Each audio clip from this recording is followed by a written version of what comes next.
dar boa noite para quem é de boa noite, axé para quem é de axé, agô a todas e todos. Você falou uma coisa bem importante, irmão, que para além da gente ter essa noção, né, de Kemet como um início para o qual a gente tem que voltar, é importante a gente entender como esse processo faz essa transformação em nós mesmos e o que significa essa transformação, né? Eu deixei como frase o, a ideia de que se a gente retorna para Kemet, a gente está dando o primeiro passo no ritual de Sankofa. Né? Sankofa, não sei se todos sabem, mas é um adinkra, um dos símbolos africanos dos povos, principalmente os povos da África Ocidental, que, embora a gente não conheça muito, aquilo ali são signos, são letras, são palavras, são comunicações, né? Que vai de encontro a toda a ideia que a gente entende de que o povo africano ele é ágrafo, que ele não escreve, enfim, que não tinha escrita. Então, mesmo os povos de cultura tipicamente oral, eles tinham métodos de escrita. Né? Os adinkras são um desse método, e a sankofa é um adinkra. Qualquer pessoa atenta vai encontrar nas grades das próprias casas e de casas ao longo do Brasil inteiro o símbolo adinkra, que é o coração, né, um formato meio que parecido com o coração e com a continuidade no fundo. E ali é um grande estudo sobre algo que a gente hoje vivencia. As pessoas pretas e as pessoas indígenas, elas sabem muito bem, a gente não precisa contar, que nós enfrentamos uma pandemia, né, a pandemia do racismo. Já é algo que cientificamente provado hoje, tem uma série de pesquisadoras e pesquisadores com estudo profundo sobre isso. Muito antes desses estudos serem desenvolvidos e propagados, a gente tem a nossa vivência de reconhecimento, de sentir esse racismo na nossa pele, e os nossos ancestrais, as nossas ancestrais, lutaram contra esse vírus, essa pandemia, e não só isso, né? Eles estudaram esse vírus e deixaram um diagnóstico. Toda vez que a gente passa por uma grade e encontra uma sankofa, ali é uma receita médica dos nossos ancestrais para como a gente se livrar dessa pandemia. Porque a gente precisa ir além de reconhecer a, a sensação, a experiência do racismo que a gente tem nos casos particulares de racismo. Né? A gente precisa entender que esse processo viral ele começa em outro lugar. A doutora Andréa Beatriz da Reage, ela gosta muito de dizer, né, que quando os nossos corpos eles são atingidos e muitas vezes mortos, nossas mentes, nossas almas, nosso espírito já foi atingido muito antes. Portanto, o retorno, esse voltar-se para trás, esse voltar-se para a nossa cultura, é o primeiro passo do processo de cura nosso. Né? A gente vive sobre uma noção de existência, uma noção de ser, que é completamente impregnada com a realidade ocidental. Ao ponto de, por exemplo, tudo que é branco, tudo que é europeu é entendido como universal, como normal, e tudo que é africano, tudo que é indígena é entendido como étnico, é entendido como particular, é entendido como racial. Né? Tem um filósofo, espaçólogo baiano, não sei se ele é baiano ou carioca, Wallace Lopes, que ele chama isso de raciototalitarismo. A ideia de razão que a gente aprende, né, ela é impregnada com a noção de raça. A mesma raiz da palavra razão do latim é a mesma raiz da palavra raça, ratio, ratio. Ou seja, todos os conceitos, todas as construções das quais a gente aprende nas escolas, na cultura, na televisão, em todo o ambiente onde a gente passa, em todos os espaços que a gente passa, existe uma criação de uma cultura que ela é racializante e racializada. Quer dizer, e aí o que acontece? Nós estamos aí usando uma lente desfocada, com uma visão que é a visão europeia míope, como o doutor Renato Nogueira gosta de dizer, e aí a gente chega ao ponto de distorcer o próprio corpo. A gente, por exemplo, auto-ódio, né? A gente não consegue muitas vezes, né, amar o próprio corpo, e isso vai para além das relações de si mesmo. Esse retorno, cara, a gente começa a entender outras noções de realidade, outras percepções do mundo. Por exemplo, os povos africanos, eles não têm a visão simplesmente como a principal ferramenta de aferição do mundo, sabe? A gente reconhece o mundo não só pela visão, mas por uma série de outros sentidos, pelo paladar, né? Às vezes a gente está num lugar, um cheiro nos faz lembrar de coisas, de coisas, de aspectos, né? Uma música nos traz a um momento especial de nossa existência. O ocidental, ele se fixa, ele tem esse problema que o Diop apresenta muito bem em um de seus estudos, né, que já vem da sua própria cultura. Né? São povos que nascem no gelo, numa terra de gelo, numa terra devastada pelo gelo, e aí eles são forçados, por exemplo, eles não têm como armazenar provisões, eles não têm como cultivar nesse lugar gelado, então eles precisam roubar. A noção de existência para o ocidental é guerra. Né? O conflito é algo que é tido como paradigmático, é comum. Até a ideia de relação um com o outro, você vê quando a gente fala de amor, que ou é esse amor romântico, ou amor no sentido de conquista. Conquista é um termo bélico, de guerra.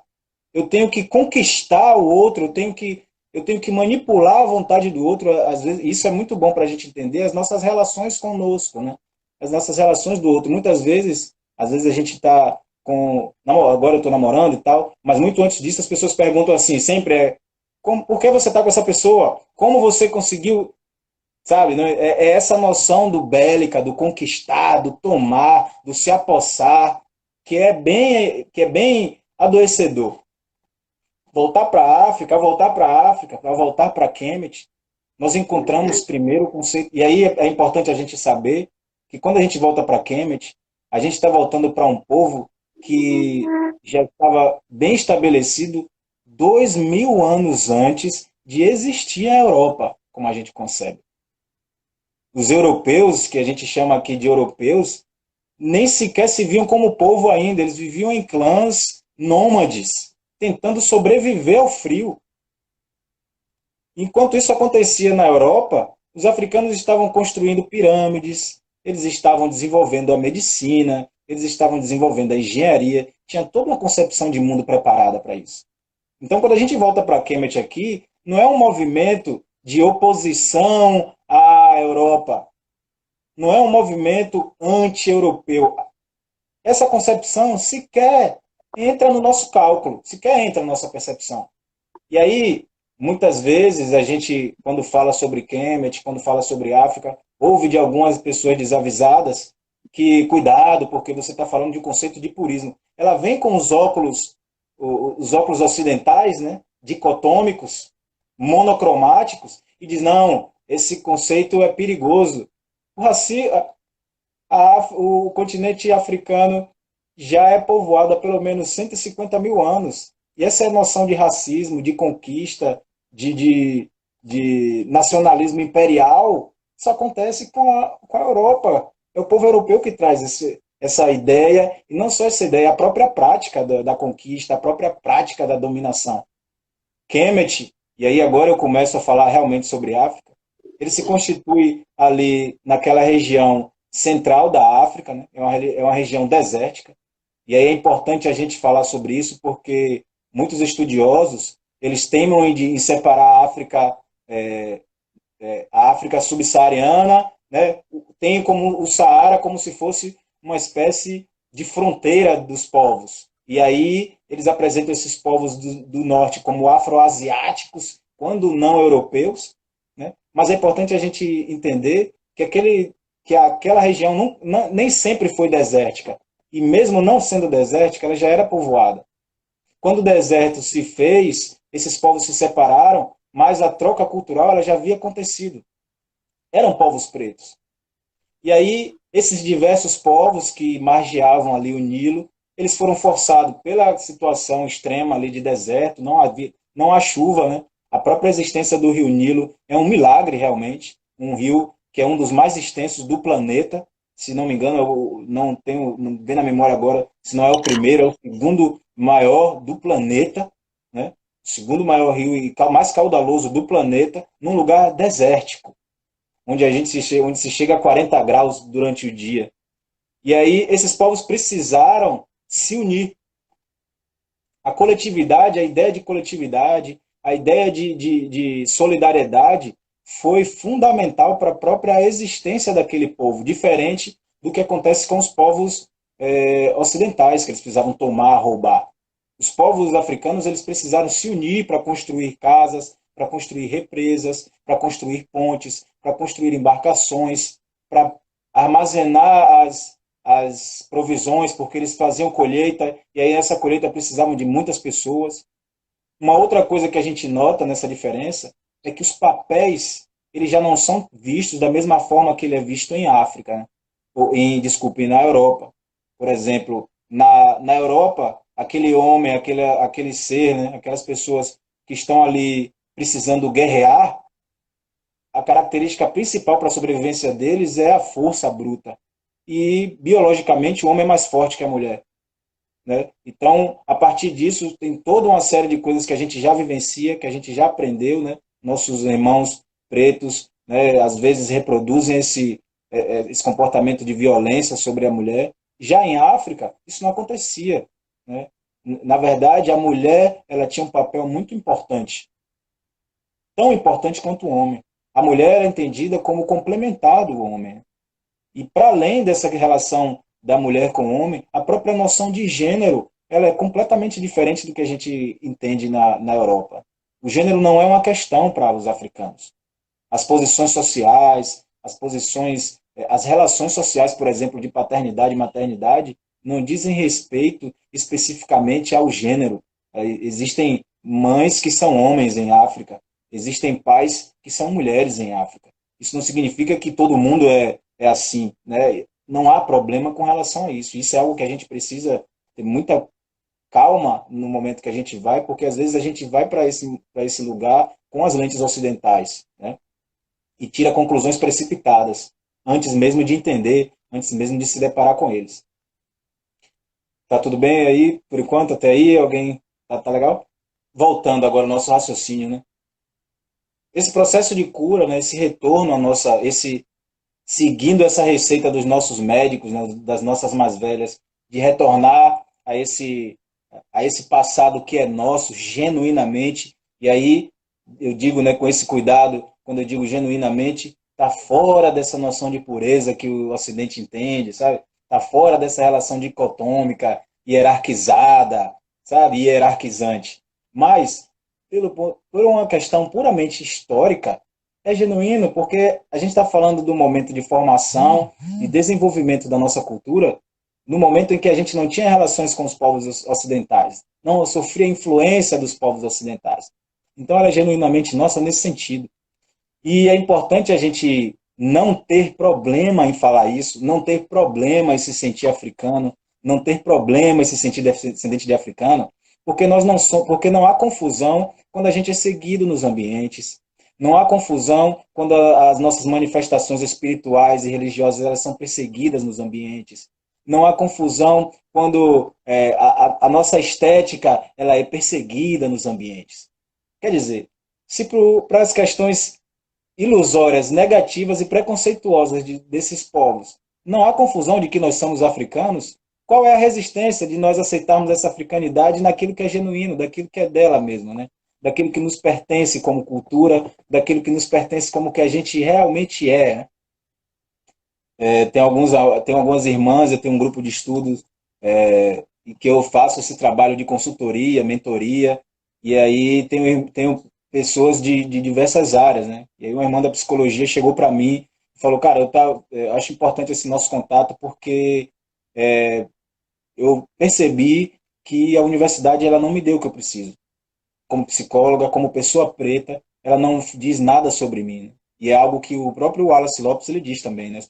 As psicólogas, os psicólogos pretos, eles precisam conceber uma nova forma de psicologia, porque quando a psicologia ela foi criada, ela foi pensada sob a perspectiva do burguês, do branco burguês, no período do século XIX.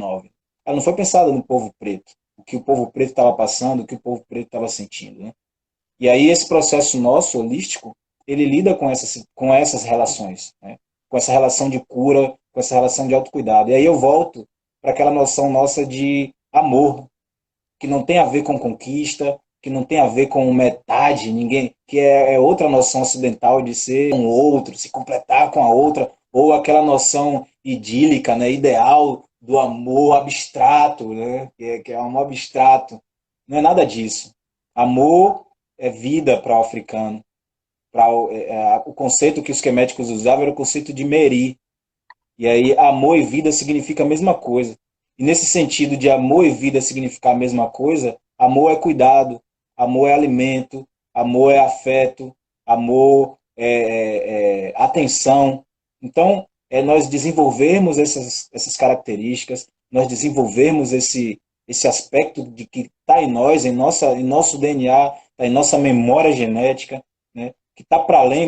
Muitos dos nossos, às vezes eu sinto resistência, e é natural, né? A gente está passando por um processo que Amos Wilson fala muito bem, né? É um processo realmente de descarrego, né? Como se a gente tivesse possuído pelo ocidental, né? A gente luta contra nós mesmos. E aí a gente fala, eu ouço muito, né? Que esse retorno, Walter, mas eu não preciso disso aí porque eu já tenho no meu sangue, eu já sou africano, e eu não preciso aprender sobre isso aí que é antigo, que não tem nada a ver comigo, eu não preciso aprender, né? Eu já sei do que você está falando, você está me falando que eu já sei, mas se a gente, por exemplo, né, eu posso citar aqui o candomblé, eu vou citar a Umbanda, eu vou citar a capoeira, eu vou citar uma série de manifestações que eu agradeço a existência, que é por causa delas que nós estamos aqui, né? Mas se a gente entende que a mensagem dos nossos ancestrais é que a gente precisa voltar para construir, e aí nesse sentido, nós que estamos aqui presentes hoje, com o auxílio daqueles que já estão lá para construir para aqueles que ainda estão por vir, precisamos entender que existe uma noção de agência. Né? Nós, como construtores dessa realidade, também. E nesse sentido, a gente não está fazendo porque a gente quer, e aí é a noção, é o ocidental dentro de nós, que quando diz que você quer, é esse eu individual, que vem com a vontade particular, com o interesse particular, e não é isso. Né? Esse retorno é para que a gente entenda que esse reconhecimento nosso como africano, ele tem que ir além da superfície da própria cor, ele tem que ir além do acidente da memória genética.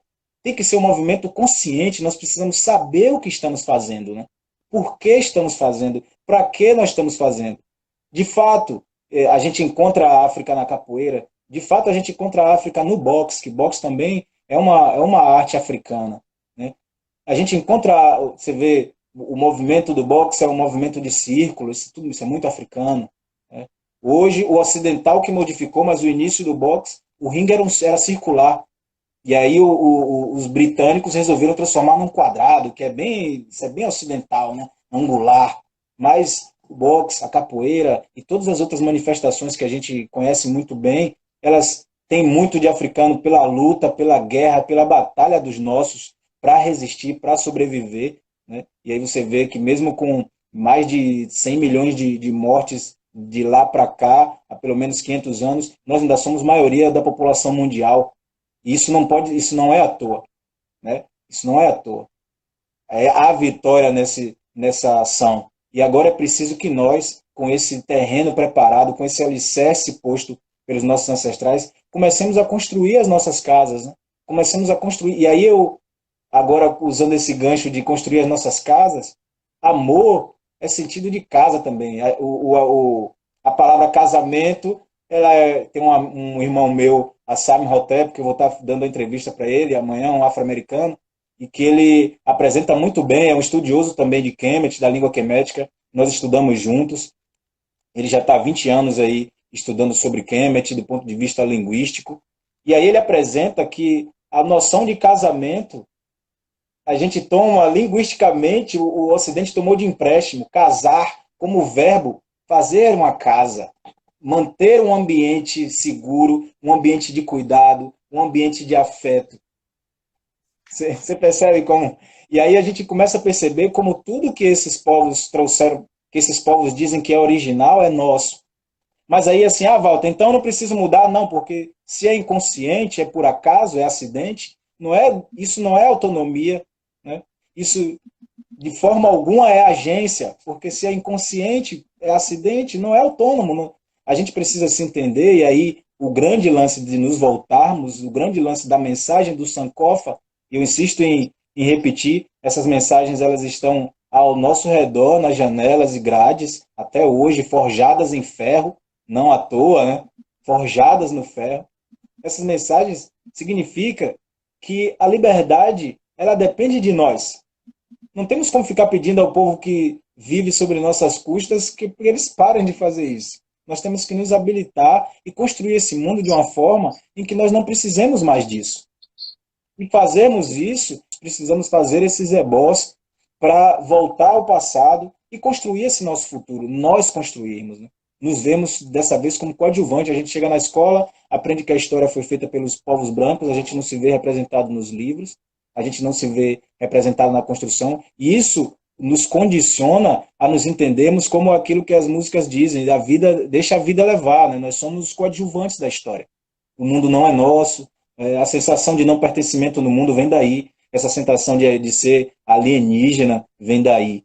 O Nego Max fala muito bem isso nas músicas dele, inclusive a capa do disco dele é ele como um alienígena, né? Que é como a gente, isso é como nós nos sentimos nesse mundo ocidentalizado, alienígenas, nós não percebemos, não é nem que nós somos estrangeiros, nós não temos lar, fomos reduzidos à cor de nossa pele. Negro, isso inclusive é algo que o movimento negro nós vamos precisar discutir seriamente, para além de uma disputa, né? Reconhecendo o trabalho que eles fizeram, mas no nosso movimento de agência, de voltar ao passado para construir o futuro, graças a esse presente que nos foi posto por eles, nós precisamos discutir, nós somos ainda o único povo que ainda utiliza a palavra negro, tá? Na hora da gente reconhecer que a gente tem terra, a gente precisa de terra, precisamos de casa, precisamos casar. Nossa casa é a África, sabe? Todos os povos, quando você fala dos povos europeus, são povos europeus, são brancos, mas são brancos e a base é europeia, não tem problema nisso. Os asiáticos, a base é asiática, mas nós somos simplesmente negros ou pretos. A gente precisa casar. Nós precisamos nos casar. E aí, para nos casar, precisamos primeiro reconhecer qual é a nossa casa. Nós não somos alienígenas, nós viemos de outro lugar e caímos aqui, num lugar que não é nosso, e aí a gente sente que qualquer lugar que a gente esteja não é nosso. Por isso, essa sensação de ser alienígena, que nada é nosso. É tudo nosso. É também nosso. Né? Não sei se eu estou me estendendo muito. Fica à vontade aí, Não, tá irmão. ótimo. Irmão, se puder comentar uma pergunta que Dani fez, nossa querida irmã Dani, como fazemos para alcançar esses irmãos? Porque a gente sabe, como você muito bem falou, ser preto não é só questão de pele. Agora, eu também não vou dizer que quem tem a pele preta, mas não tem a cultura, eu vou dizer que não é negro. Não é isso que a gente vai fazer, porque isso não soma, né? Então, como fazer para alcançar esses irmãos, essas irmãs que ainda está vivendo dentro desse mundo colonial que a gente vive, né? Como é Sim. que a gente fala com esses irmãos? Essa pergunta é boa, velho, e ela é muito recorrente. Obrigado, Dani. O Gabriel Swahili, que é o Xenute aqui da Afrocentricidade no Brasil, ele fala muito bem sobre isso e é algo que a Ashanti já apresenta nos livros dele. Afrocentricidade, voltar para a afrocentricidade, não é uma religião, é um método. E esse método é um método de libertação nossa, sabe? E essa libertação ela é interna. Nós não temos como chegar nessas pessoas porque essa modificação ela acontece de dentro para fora, não é de fora para dentro. O máximo que a gente pode fazer é espalhar essa notícia, né? Esse trabalho aí de Sankofa que está por aí, está aí. E aqui cada pessoa, no seu momento, ela vai sentir essa necessidade, ela vai se reconhecer. Porque quando a gente volta, e aí vou fazer essa ponte, aproveitar a ponte dessa pergunta, para a gente entender sobre o que nós estamos falando. Né? A noção de Kemet, a noção básica de Kemet, de realidade, não é guerra, como a gente aprende aqui, não é conflito, como a gente aprende aqui, não é mudança no sentido de destruição do que foi para ser o novo, não é isso. É Maat. Maat é um conceito holístico, como o africano ele não se vê como separado do divino, ele não se vê como um ser separado, superior aos animais. Nós somos parte da realidade. Nós somos tão reais quanto a rocha. E aí a gente vai para para o candomblé, Exu como a base, Exu é a rocha, né? O Exu é a pedra. Nós somos tão reais quanto a rocha, tão pertencentes ao mundo quanto qualquer outro ser. Maat, esse conceito holístico e pervasivo, nos informa que entender Maat, entender-nos como africano, está para além dessa questão acadêmica ocidental que a gente entende, que é sentar, ler um livro e sair falando, soltando perfume, que leu alguma coisa. É viver isso, é ser de fato. Então a gente não tem como fazer com que a pessoa seja, né? Ela tem que ser. A gente vai lançando o nosso trabalho é esse aqui que a gente está fazendo, esse trabalho aí de firmeza, de entendermos e aceitarmos e demonstrarmos em nós o que essa transformação é capaz de fazer. O Ashanti gosta de dizer que, assim, no momento em que você abraça a afrocentricidade, você entende que a vitória ela é certa porque só existe esse caminho para a libertação do povo africano. Nós somos africanos e antes de qualquer coisa nós precisamos nos reconhecer como tal e confiar nessa existência nossa como africanos. Todos os povos eles construíram coisas importantes, todos os povos, nenhum melhor do que o outro. Mas nós temos que ficar com o que é nosso. Não queremos nada dos outros, é o que é nosso. E aí, nesse aspecto, a Shanti diz, né, nós que estamos nos voltando para utilizando essa ferramenta, é importante que as pessoas olhem nos nossos olhos e vejam o nosso espírito. A gente não está aqui simplesmente falando, a gente está vivendo isso, nós somos isso. Não é uma fantasia, não é uma representação, nós somos. A única coisa que nós estamos fazendo, e esse retorno para a afrocentricidade, é de auto-reconhecimento. Nós somos africanos. Walter, outra pergunta que foi feita, que é dentro desse contexto que você já está falando, essa negação seria um resquício, a negação que muitos de nós fazemos, que eu, pelo menos, digo, sem nenhum problema, né? Por muito tempo eu vivi achando que eu era brasileiro e que aqui era meu lugar, né? Então, essa negação da nossa realidade seria um resquício da escravidão? Essa é a pergunta. E aí, Sim. eu gosto de lembrar que a nossa história, que todos aqui nós sabemos, né, não começou na escravidão, ela foi interrompida. E aí, se você puder responder isso, né, se essa negação é resquício desse interrompimento, dessa máfia, da escravidão, né? Uhum. Sem dúvida, cara, sem dúvida é resquício da escravidão. A gente precisa entender primeiro que a escravidão ela não acabou, né? O Wallace Lopes ele fala muito bem sobre isso. Ele tem um livro chamado Trauma do Tronco. Quem puder adquirir é importante que adquira porque aí a gente está vendo um africano em diáspora que sente na pele isso, que é doutor em espaciologia, lidando com esse aspecto e falando sobre isso que ele chama de trauma do tronco, que é o que a gente vivencia hoje, né? E ele explica que a abolição ela aconteceu sem a participação do povo africano. No dia seguinte, eles souberam que estavam livres e pronto, e é isso. E aí acontece o chamamento dos europeus para povoar o Brasil, acontece diversas revoltas, mas nós ainda permanecemos sobre essa... Nossa cultura ainda é branca, quer dizer, nossa colonização hoje ela é dentro do nosso inconsciente, do nosso ser mesmo, né? Nós modificamos o nosso corpo, não aceitamos o nosso corpo, não aceitamos o outro, e aí a gente tem que olhar para isso sem julgamento, né? A gente tem que olhar isso mesmo com esse olhar cirúrgico, realmente. A gente está tratando dessa pandemia que nos assola, e aí, com certeza, é um resquício disso, sabe? A nossa história, como você bem falou, ela foi interrompida. Eu falei isso na entrevista que eu dei lá na Reaja, e vi Emicida falar um dia desse, né? Nossa história tem 150 mil anos. Desses 150 mil anos, nós já temos registros seguros e decifrados de 6 a 8 mil anos. E aí, tudo isso aqui é África.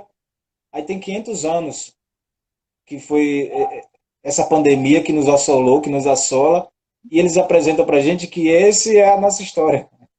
A gente precisa reconhecer que essa não é a nossa história. Esse é um processo que nós estamos passando e que vamos sobreviver e que vamos vencer. E aí não é vamos vencer do ponto de vista romântico.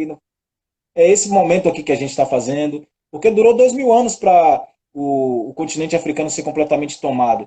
E aí não só fisicamente, porque ele é tomado hoje fisicamente, os presidentes, uma série de de parlamentares, uma série de personalidades estão tentando retomar isso, retomar a autonomia do espaço físico da África, porque você vê, você tem ideia, os países dominados pelos povos franceses, eles dão 80% do seu PIB para os brancos da França. Desses 80%, eles têm direito a apenas 20% de empréstimo. Quer dizer, isso é colonialismo ainda. Tem um estudioso, eu esqueci o nome dele agora, mas quem quiser pode me contactar aí no DM, depois eu passo, da África do Sul, que ele demonstra como ainda o currículo das universidades é completamente europeu, dentro do continente africano. Tem um outro filósofo sul-africano, Mogobe Ramose, que ele apresenta que a noção de Ubuntu, que a gente sabe, né, é falsa, é só uma palavra dentro da própria Constituição. A palavra Ubuntu aparece em uma nota de rodapé e o resto é tudo ocidental, sabe? E aí, com certeza, é colonialismo, e a gente precisa reconhecer aí, por isso que quando eu digo pandemia, é que isso ainda está acontecendo. Os Estados Unidos estão assim, à beira de uma guerra civil, velho. Está à beira de uma guerra civil. A gente aqui, os pretos morrem a cada 20 minutos, tem uma pessoa preta morrendo, sabe? Isso ainda está acontecendo. Essa escravidão, eu não diria nem, é uma boa observação, um resquício, eu diria que ainda é isso em operação. Nós estamos fazendo um movimento de retorno, de saída, de finalização disso, porque a ideia não é que o racismo vá acabar, não é essa a ideia, mas é que a gente se fortaleça para que o racismo não atue sobre nós dessa forma violenta mais, que o racista ele não seja mais capaz de fazer o que tem feito. Isso. Outra coisa, irmão, você acredita que, pelo menos eu gosto dessa frase, né? Palavras têm poder. Então, quando a gente fala que o samba é brasileiro, ao meu entender, é parte do processo de escravização, que é vamos cortar a África. Não é africano, é brasileiro. Não conseguiu acabar com a capoeira porque é africana. Tentou acabar, mas não conseguiu. Então a capoeira é brasileira. Porque eu estava vendo o documentário do Haiti, aí o pessoal fala, ó, a capoeira muita gente pensa que é brasileira, mas a capoeira é um conjunto de técnicas africanas que se desenvolveu no Brasil e se desenvolveu em outros lugares, com outros nomes ou com outros... Então, você acredita que não é mudar as palavras porque as palavras ficam mais bonitas, mas você acha que essas palavras que nos dão pertencimento colaboram para a gente se reconectar com a nossa ancestralidade, com a nossa história, né? Você pode falar um Opa, pouco? sem dúvida nenhuma. E aí isso aí você toca num aspecto fundamental da noção africana de eu. O nome tem a ver com o eu também. Em primeiro lugar, a gente entende a palavra como algo super poderoso, né? Quer dizer, se a gente for fazer uma análise fria aí, nós estamos aqui emitindo sons que não são materiais, né? E aí esses sons chegam nos nossos ouvidos e a gente cria todo um mundo na nossa cabeça, e aí isso é mágico. E não vamos entender isso do ponto de vista ocidental de mágico, mas isso é algo fantástico. E ela realmente nos afeta. E para além disso, o africano entende o nome como parte do que somos. E isso não é à toa que nossos nomes são nomes europeus. Eu notei isso e isso me chocou bastante. Duas vezes. A primeira, quando eu soube que o meu nome era alemão, e a segunda, o nome é alemão, e a segunda, quando eu estava com nome alemão, sobrenome português, e aí, quando eu estava com uma amiga, na época eu tinha um relacionamento, e aí o nome dela é Bianca, Branca. E aí um padre cristão chegou e falou assim, nossa, nunca tinha visto uma Bianca preta. Fez todo sentido para mim, naquele momento, o que eu já vinha estudando sobre o que o nome somos nós, somos o nosso nome também. Fez todo sentido. Então, quando a gente adota esses outros nomes, a gente faz essa mudança de nomes, isso está para além de uma mudança estética. Isso é uma mudança no nosso interior mesmo, no nosso reconhecimento. E veja, e aí você foi pontual, velho, em falar isso, porque assim, se a gente vai fazer uma coisa banal, judô, a gente precisa aprender a contar em japonês. Os nomes são japoneses. Né? Aí você vai para, sei lá, vai fazer Aikido, vai fazer Karatê, a gente vai e aprende japonês. Será que ninguém está percebendo que o único problema é que não seja africano, assim, né? Não, africano não pode não, japonês beleza, a gente, beleza, né? Jiu-jitsu aí vai, não, joga aqui o inglês, é brasileiro, mas joga o inglês aí, joga, sabe? E aí tudo que é um, a gente precisa perceber nisso o sintoma de anti-africanidade nessa relação. E não ter medo, velho. Nós somos assim. Não é algo que a gente está adotando porque acha bonito. Nós somos. Renegar essas coisas é renegar nós mesmos, ao que nós somos. Não sei se eu me fiz Sim, entender, se eu compliquei mais. nada, ficou perfeito, né? Só dar um oi para quem está chegando, para quem eu vi agora, né? A Mani Malê, pro Pablo já tinha falado, mas maravilha. Raquel fez uma pergunta, né? Afro Liu chegou, né? Marianiane já estava aí. Então, uma pergunta que foi feita por Raquel é: como nós pretos podemos nos organizar em busca de liberdade, mesmo com a realidade desgastante que está posta? Onde buscar? Em livros, né? Essa é Olha a só. pergunta dela. Obrigado, Raquel. Raquel, é importante que a gente se volte para os livros, porque um dos grandes, mas não só, mas antes de dizer, eu vou explicar nessa primeira parte, porque a gente por muito tempo foi afastado do estudo. E isso não é simplesmente porque esse estudo é branco, esse estudo é europeu. Essa é a primeira parte, que a gente vai ler. Todos os livros que a gente foi apresentado são livros que não. Camute aqui, os cachorros aqui. São livros que não dizem nada sobre nós mesmos, são livros que realmente a gente lê e, velho, isso aqui eu não vou usar para nada, de fato, porque não é pra gente, não é feito para nós. Em segundo lugar, é que nos, nos fizeram esquecer que nós inventamos a escrita. É nosso. Nós inventamos a escrita. Sabe? As palavras, muitas das palavras que a gente usa hoje são palavras que ainda são queméticas, são símbolos queméticos adaptados pelo tempo. Então, em primeiro lugar, nós precisamos sim nos voltar à leitura muito, porque eu entendo como uma violência tremenda a gente não incitar as nossas irmãs e nossos irmãos a ler. É uma violência tremenda, não leia. Uma das coisas que me frustrou na universidade era um professor que até então eu entendia como amigo, que era esse pessoal aí, né, cirandeiro, é um professor de lógica, e aí eu sempre fui desafiador. Vindo do boxe, né, velho, a gente aprendeu a encarar desafios. E aí, quando eu entrei em filosofia, os caras disseram, velho, você tá fudido, porque tem lógica, brother. Deixe lógica para o último período, porque é difícil de ver. Eu vou fazer logo no primeiro, porque se eu perder, eu vou ter mais oportunidade de fazer. Fiz, não achei tão difícil, né? É uma questão de prática mesmo, é matemática. Mas ao mesmo tempo, eu queria aprender mais. E aí o professor chegou para mim, cara, falou assim: velho, você já está acima da média, não precisa não. Sabe? E aí, esse não precisa não é justamente a sabotagem sobre nós, de nós não nos prepararmos. Claro, Walters, significa que então só lendo eu vou resolver os meus problemas de forma alguma, né? Como eu disse, é preciso não só ler, é preciso não só saber, é preciso viver, é preciso ser, porque a realidade ela tá em constante processo. O que o europeu chama de devir, o africano, o quemético chama de kepri, kepir. A realidade está em constante mudança e essa mudança exige de nossa agência, exige de nosso movimento enquanto vida, enquanto axé, né, manter essa vida circulando e é a ação, a nossa ação que vai fazer isso. Mas não é uma ação aleatória. Ah, vamos lá que a gente vai aprendendo, sabe? O vida me levar.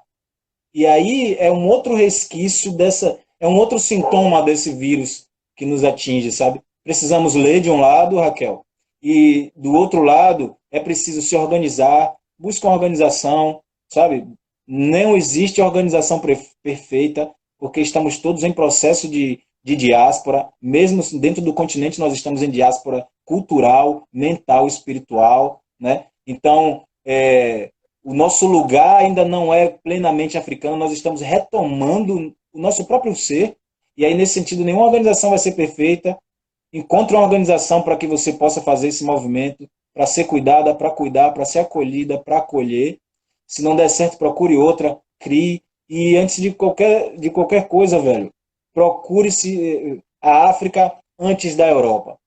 Esses conhecimentos estão aí. Tem o grupo Afrocentricidade Internacional, que é uma página aí do Instagram, que eles têm feito vídeos maravilhosos, né, com introduções desses trabalhos, com indicações de livros, né? Tem uma série de autores, Catilcia Ribeiro, tem uma série de autoras e autores que estão aí. Tem eu que estou aqui também passando trabalhos. Tem o pessoal aqui, o Quilombo Afrocêntrico aí, que a partir de agora, essa é a primeira, mas vão haver outras lives. Tem o Amani Kemet aí, que é formado em História, que vai trazer um trabalho, sem dúvida, maravilhoso, que eu conheço, que é um cara também bastante dedicado. Então, o processo nosso é esse, de retorno, ler, praticar e se organizar, principalmente, que é diferente de mobilizar. É preciso aprender, nós precisamos aprender a conviver entre nós, sabe? É um processo dinâmico e que a gente vai aprendendo fazendo. Isso. Walter, muito bom as colocações, as ideias, pô, tá combinando muito com o que o pessoal tá perguntando, certo? Deixa eu só ler aqui o comentário de Diego. Ele fala que o cirandeiro viu sua grandeza e por isso ele mandou essa ideia, né? Ele não quer que a gente cresça, né? E a irmã Lina fez uma pergunta maravilhosa, admiro demais. Grande Lina, artista fantástica. Se ela soubesse o quanto que eu sugo dela, ela estaria me cobrando, porque o que eu aprendo com essa mulher não é brincadeira.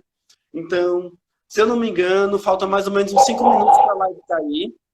Eu acredito que eu vou lhe fazer uma pergunta que é de Lina, e se você concordar, e se o pessoal também concordar, a gente encerra e volta para responder a pergunta, né? Vou tentar salvar, porque da outra vez eu fui salvar e eu não consegui, mas dessa vez eu me supero, eu consigo. Então, esse é o combinado, né, com o pessoal, que eu vou fazer a pergunta, vou encerrar essa live e abrir a outra, né? Que é o tempo também de Walter beber uma água, pensar na resposta, né? Então, continuação, entre aspas, né, da pergunta de Raquel, que Lina faz, né? Ela gostaria que você falasse sobre a questão de pertença a partir da vivência no candomblé. Porque o candomblé não é só escrita, pelo contrário, é muito mais oral, né? Então, como é que o pertencimento pode acontecer no candomblé quando a gente vê que cada vez mais existe um embranquecimento das pessoas no candomblé e do pensamento, a epistemologia que o conhecimento, né, que o candomblé traz. Então, essa é a reflexão, né? Como é que a gente pode se sentir pertencendo, né, a partir da vivência, quando esse ambiente, que é nosso, está sendo embranquecido, né? Eu espero que eu tenha transmitido bem a pergunta da irmã Lina. Se você quiser falar algumas palavras antes de eu encerrar e da gente voltar, né? Não, vamos passar, porque aí, de repente, às vezes eu avanço no tempo, de repente, sei lá. Isso, valeu. A Dani dando a ideia aí, tem que fechar antes de cair, senão não salva. Então, vou fechar agora e a gente volta em 2 minutos no máximo, certo? Galera, vocês são demais, né? Agradecendo a presença de todas e de todos, né? É isso que fortalece a gente, é isso que dá a vontade de continuar. E o amor à África, né? Sankofa. Sankofa.